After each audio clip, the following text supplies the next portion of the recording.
My name is Laura Bennett. I'm 34 years old, divorced, and for most of my life I believed one simple thing. No matter how complicated everything else became, my mother would always be safe ground. Not perfect, not gentle, but mine. That belief shattered on my birthday. It started with a cake, not just any cake, my favorite. Vanilla sponge, strawberry filling, whipped cream frosting, and tiny gold candles arranged in the shape of 34. The kind of cake you only get when someone really knows you. The kind that makes you pause, smile, and think, maybe things are finally changing. I didn't know then that within an hour I'd be shaking on my kitchen floor, heart racing, hands numb, staring at my mother like she was a stranger, and wondering whether she had planned everything. I hadn't planned to celebrate my birthday at all. Birthdays had become quiet affairs since my divorce 3 years ago. My ex-husband, Mark, walked out suddenly. New job, new city, new woman. He left behind debts, silence, and a version of myself I barely recognized. Since then, I'd kept my life small and predictable. Work, gym, groceries, sleep. No expectations, no disappointments. So when my mom, Evelyn, called me that morning with an unusually cheerful voice, I was caught off guard. "Don't make plans tonight," she said. "I'm stopping by." I laughed. "Mom, you don't have to." "I want to," she cut in. "It's your birthday." Those words should have felt warm. Instead, something about her tone made my stomach tighten. My mother was not spontaneous. She planned everything. Conversations, reactions, outcomes. Still, I pushed the feeling away. She was my mom, and maybe, just maybe, this was her way of reaching out after years of emotional distance. She arrived at 6 on the dot, wearing her pearl earrings and that polite smile she used when she wanted to appear generous in front of others. In her hands was a white bakery box tied with gold ribbon. "I thought we'd have a quiet evening," she said, stepping inside without waiting for an invitation. "Just us." I noticed she didn't hug me. She set the cake on the table like it was a centerpiece. "Make a wish," she said. I smiled, genuinely this time. For a brief moment, I felt like a child again, like maybe I still mattered. I leaned forward and blew out the candles. That's when everything changed. The first bite tasted off. Not bad, just strange. A sharp, bitter note beneath the sweetness. I paused, fork halfway to my mouth. "Do you like it?" Mom asked, watching me closely. "Yes," I said automatically. "It's just different." She smiled. Too quickly. "New recipe." Within minutes, my chest felt tight. At first, I thought it was anxiety. Birthdays always stirred old emotions. But then my vision blurred, my fingers tingled. The room seemed to tilt slightly, like I was on a boat. I stood up, steadying myself on the counter. "Mom, I don't feel so good." She didn't move, didn't rush to me, didn't ask what was wrong. She just sat there, hands folded, watching. "You're probably just overwhelmed," she said calmly. "Sit down." My heart began pounding hard enough that I could hear it in my ears. "Mom," I whispered, fear creeping into my voice, "I think something's wrong." That's when she said it. The words that still echo in my head. "Don't be dramatic, Laura." Dramatic. The same word she used when I cried as a child, when I begged her to stop comparing me to my younger sister, when I told her Mark was emotionally distant before the divorce. I tried to breathe.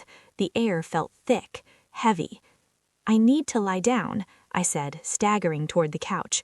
She finally stood, but not to help me. She walked to the kitchen sink and began rinsing plates. "You always do this. Every time something is about you, you find a way to make it bigger than it needs to be." My legs gave out. I slid to the floor, gasping. That's when panic took over. "I can't breathe," I said. "Mom, please." She turned, annoyance flashing across her face. "Laura, stop it. You're scaring yourself." My hands clawed at my shirt. My vision narrowed to a tunnel. Somewhere in the distance, I heard her sigh. Then, finally, she reached into her purse, not for her phone, for a small bottle. She knelt beside me and held it up. "You forgot to take your anxiety medication this morning, didn't you?" I shook my head violently. "I don't take—" "Just swallow it," she snapped. "You're embarrassing yourself." Something inside me screamed that this was wrong, but I was too weak to argue. She forced the pill into my mouth and pressed a glass of water against my lips. I swallowed, and the world went dark. I woke up in a hospital bed. White walls, beeping machines, a sharp ache in my head. A nurse noticed my eyes flutter and leaned over me. "You're awake. Good." "What happened?" I croaked. She exchanged a look with another nurse. "You had a severe allergic reaction." "Allergic? To what?" She hesitated. "We're still determining that." Mom was sitting in the corner of the room, arms crossed, expression carefully neutral. "There you are. See? You're fine." Fine. My throat burned. My chest still felt sore. I tried to sit up, but dizziness hit me again.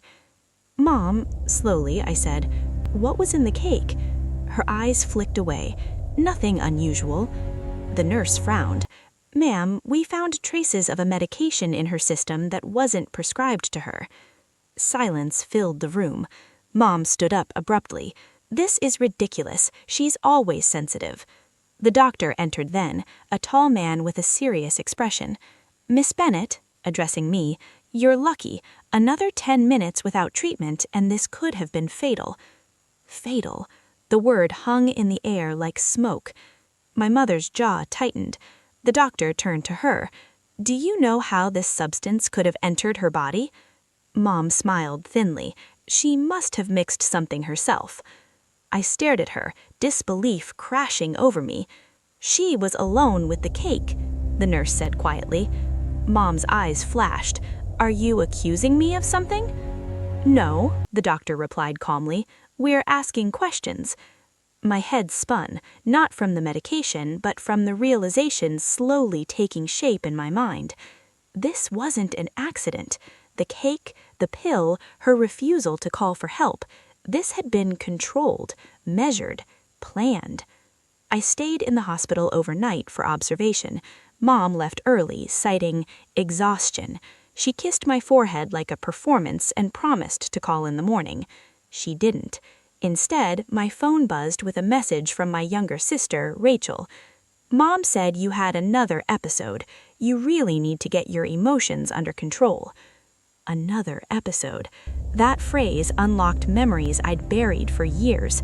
The time I fainted at 16 and Mom told everyone I was seeking attention. The panic attack in college she dismissed as weakness. The way she always framed my pain as inconvenience. I realized then what terrified me most. She didn't just ignore my suffering. She used it. By morning, I made a decision. I wasn't going to confront her. Not yet. I was going to find out the truth. I requested my medical records. The toxicology report confirmed it. A crushed blood pressure medication mixed into the frosting, a drug I was dangerously allergic to, a drug my mother had been prescribed for years. The pill she forced me to swallow, not anxiety medication, a sedative. The doctor explained it gently. Someone attempted to control the situation instead of seeking help. That delay nearly cost your life. I thanked him and sat there, hands trembling, not with fear, but with clarity. My mother hadn't panicked. She hadn't made a mistake. She had chosen silence. And I suddenly understood something chilling. If I had died, she would have told everyone I was unstable, and they would have believed her. That's when I stopped being her daughter and started becoming her reckoning. I woke up in the hospital to the steady beep of a monitor and the smell of antiseptic. My throat burned, my head throbbed, and my left arm felt like it had been filled with sand. For a moment, I didn't know where I was or why everything hurt. Then the memories crashed back all at once. The birthday cake, the candles, my mother's nervous smile, the sudden dizziness, the darkness swallowing me whole. A nurse noticed my eyes flutter open and immediately called for the doctor. "You're safe," she said gently, adjusting the IV in my arm. "You had a severe allergic reaction, anaphylaxis."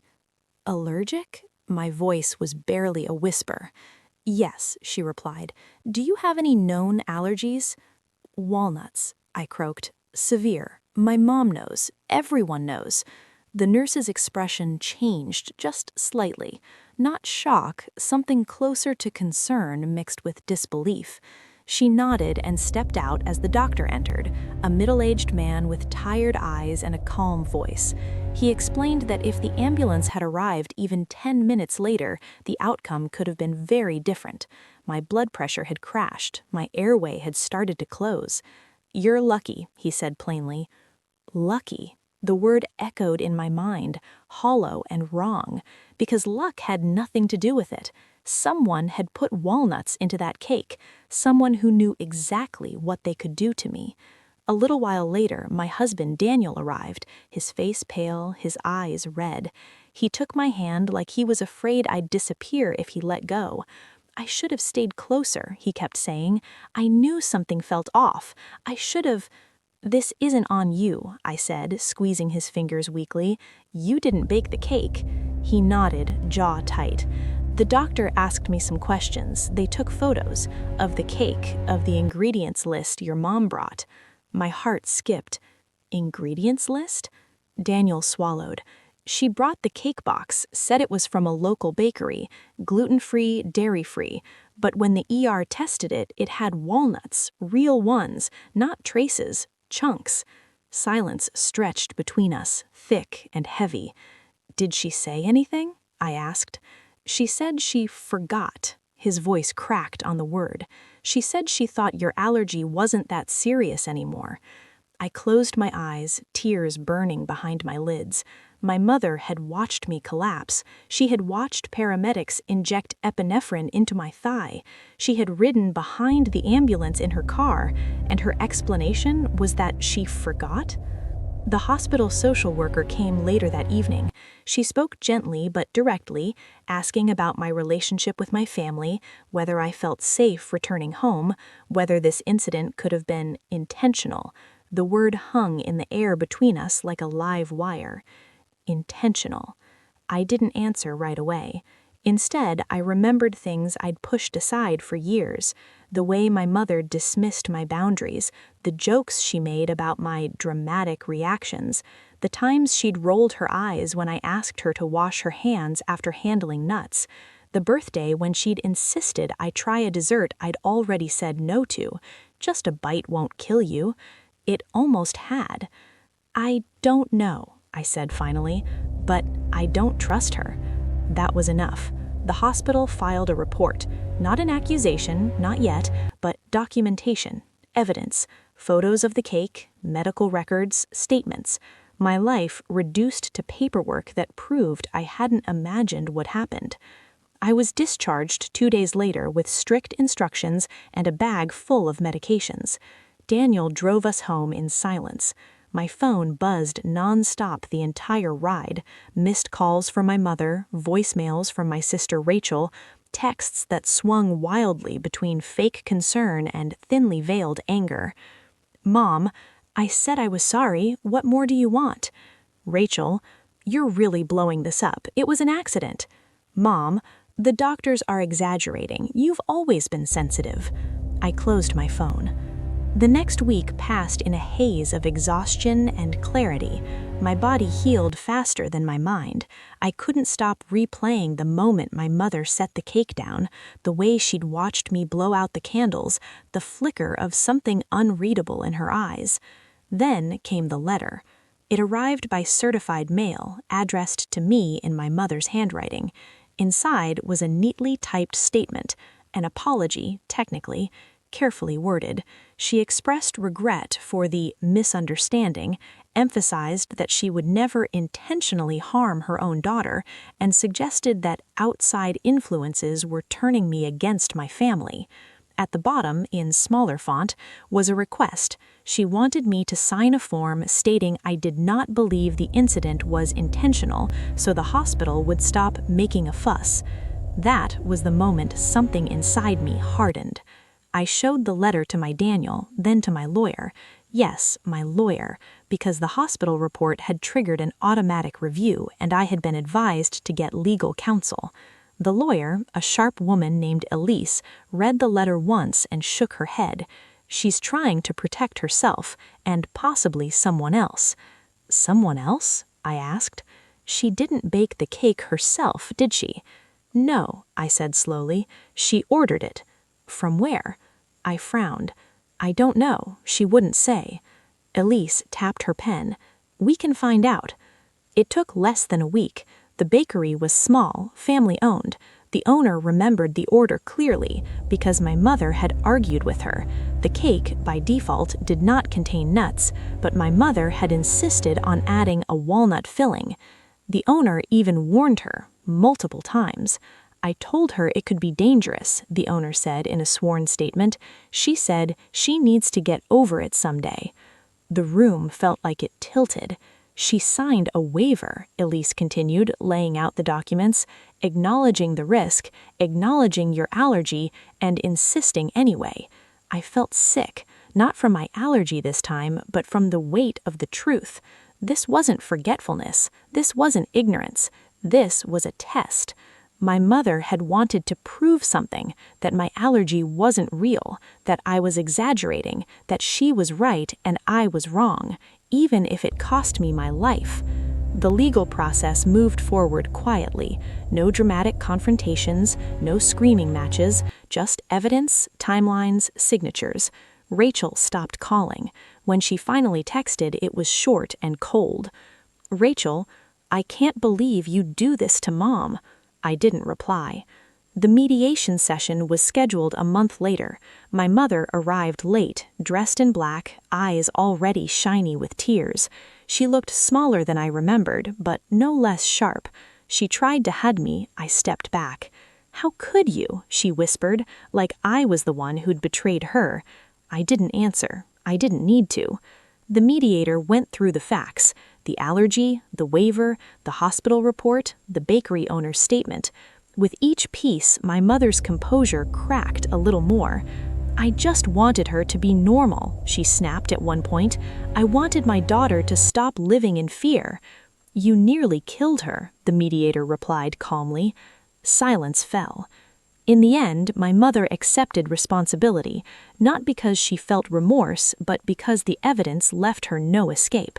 The settlement included mandatory counseling, a formal acknowledgement of wrongdoing, and a restraining order that required her to stay away from me unless invited. There were financial penalties too, but those mattered less than the paper trail. The truth was documented. It couldn't be rewritten. Months passed. Life settled into something quieter, safer. I celebrated my next birthday at home with Daniel, a few close friends, and a cake I baked myself. No surprises, no tests, just candles and laughter and the simple, powerful joy of being alive. Sometimes people ask if I regret it, if I regret taking things so far, involving lawyers, cutting off my own mother. I think back to the hospital room, to the doctor's calm voice telling me I was lucky, to the waiver with my mother's signature, to the cake on the table, waiting.